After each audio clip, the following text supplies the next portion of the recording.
이렇게 이제 투자나 내 집 마련하는 사람 자체 위주로 우리가 대화를 많이 했는데, 이분들 못지않게 고민하고 있는 분들이 누구예요? 다주택자예요. 다주택자들은 고민 자체가 지금 양도세 때문에 못 팔고 있고, 또 다행스럽게 과거에 임대사업자를 등록을 한 사람이라면은 임대사업자가 폐지됐지만은 여기 이때 당시에 혜택을 줬던 기간 자체가 남아 있잖아요. 이 기간 채워서 팔겠다라고 하신 분들이 많죠. 또한 이 사업자를 안 내고 다주택자들은 양도세 때문에 지금 팔지를 못하고 있어요. 그럼 이 사람들이 언제 팔 거냐거든. 언제 팔 거냐. 이 양도세가 좀 완화될 때까지 기다리겠다라고 하는데, 지금 내년 대통령이 누가 되든 간에 바로 그런 양도세 제도가 개편이 돼주면 좋은데, 양도세 제도가 바로 개편 자체는 되기는 쉽지 않다. 양도세 개편을 해준다는 거는 곧 뭐를 의미합니까? 가진 자한테 혜택을 준다는 거거든. 없는 사람이 양도세 혜택 받으나 마나잖아요. 그잖아요. 그래서 쉽지는 않아요. 바로 한다는 거는. 그러면은 얼마나 이 분들이 세금을 내면서 재산세, 종부세를 내면서 버티느냐, 이 또한 중요하다. 가진 사람은 가진 사람들대로 고민 많아요, 지금. 집값 오른 거에 비해서 재산세나 종부세 몇 프로 안 되거든요.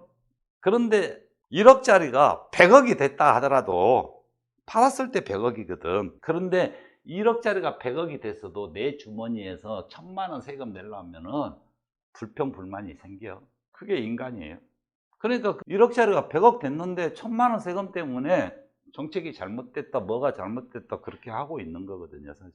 이게 누구나 자기 기준에 맞춰서 이야기를 하는 것이니까 누가 옳다, 그러다 이렇게 할 수는 없지만은 뭐 선택이에요, 선택. 지금 아마도 수입이 없는 분들, 이 수입이 없는 분들은 재산세, 종부세 이 자체가 굉장히 스트레스예요.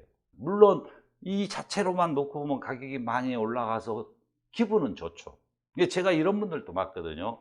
어쩌다 보니까 이것도 추다고 재개발도 추다고 하다 보니까 지금 3주택이 막 4주택이 돼버렸어. 이거 하나 팔려고 계산해 보니까 양도세는 80%야. 그런데 그게 이제 다 100% 내 현금으로 했으면은 모르는데 현금으로 안 했단 말이죠. 이제 재건축을 샀다가 새 집으로 받으니까 중도금은 대출로 줬잖아. 털털이 이자는 나가야잖아요. 그 돈이 없어서 알바 다니고 뭐 일하시는 나이 드신 분들도 생각보다 많이 계시거든요. 지금 벌써 시작이 됐어요. 제가 조사를 해보면 어디 지인네 집 가가지고 알바하시는 분들도 계세요. 내용은 부자야. 그런데 오늘 하루하루가 한 달 한 달 살아가는 게 그렇게 원활하지 않은 분들도 개 중에는 상당하더라라는 겁니다. 근데 저는 이렇게 제가 말씀을 드리거든요.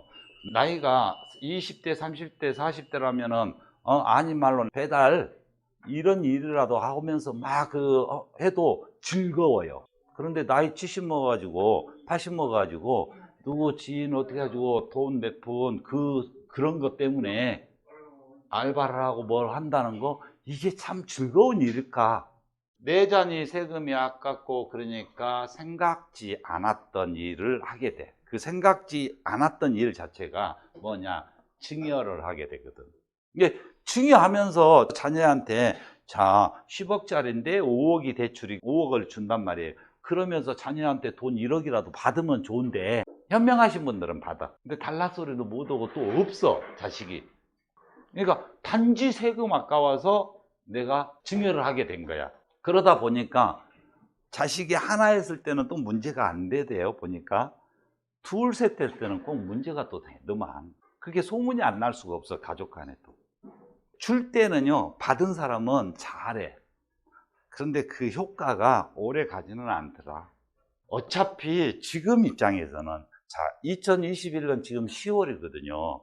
지금 입장에서는 주택 가격이 뭐든지 3, 4년 동안 안 오는 게 뭐 있습니까? 많이들 올랐어요. 어쩌다가 했던, 계획적으로 했던 간에 나는 이제 가진 자와 갖지 못한 자로 이렇게 구분을 합니다만은, 갖지 못한 자는 과거에 못했기 때문에 가슴 아프고 후회스럽고 좀 그런 부분이 있지만은 어차피 기회를 못 잡았으니까 지금부터 이제 기회를 만들어가는 전략을 충분히 써가야 되거든요. 이분들은 투자를 못했으면은 지금 현재 상태에서는 무엇을 투자해야 되고, 또 내 집 마련을 그동안에 못 해버렸다라면은 지금부터 어떤 전략을 해서 내 집 마련해야 되고, 이것만 신경 쓰면 돼요, 사실은. 그리고 돈 버는 거 꼬박꼬박 모아가면 되거든요. 근데 지금 이 분들보다도 더 고민에 빠진 분들이 이분들이더라고요. 그나마 지금 뭐 장사하고 수입이 되는 분들은 그나마 좀 원활해요. 걱정거리가 좀 적습니다. 근데 수입이 오면서 자산만 늘어났는데 쓸 돈이 없는 분들이 문제가 심각하다는 거죠.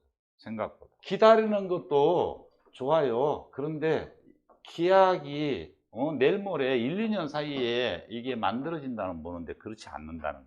내가 이 내 집 마련도 이렇게 있거든요.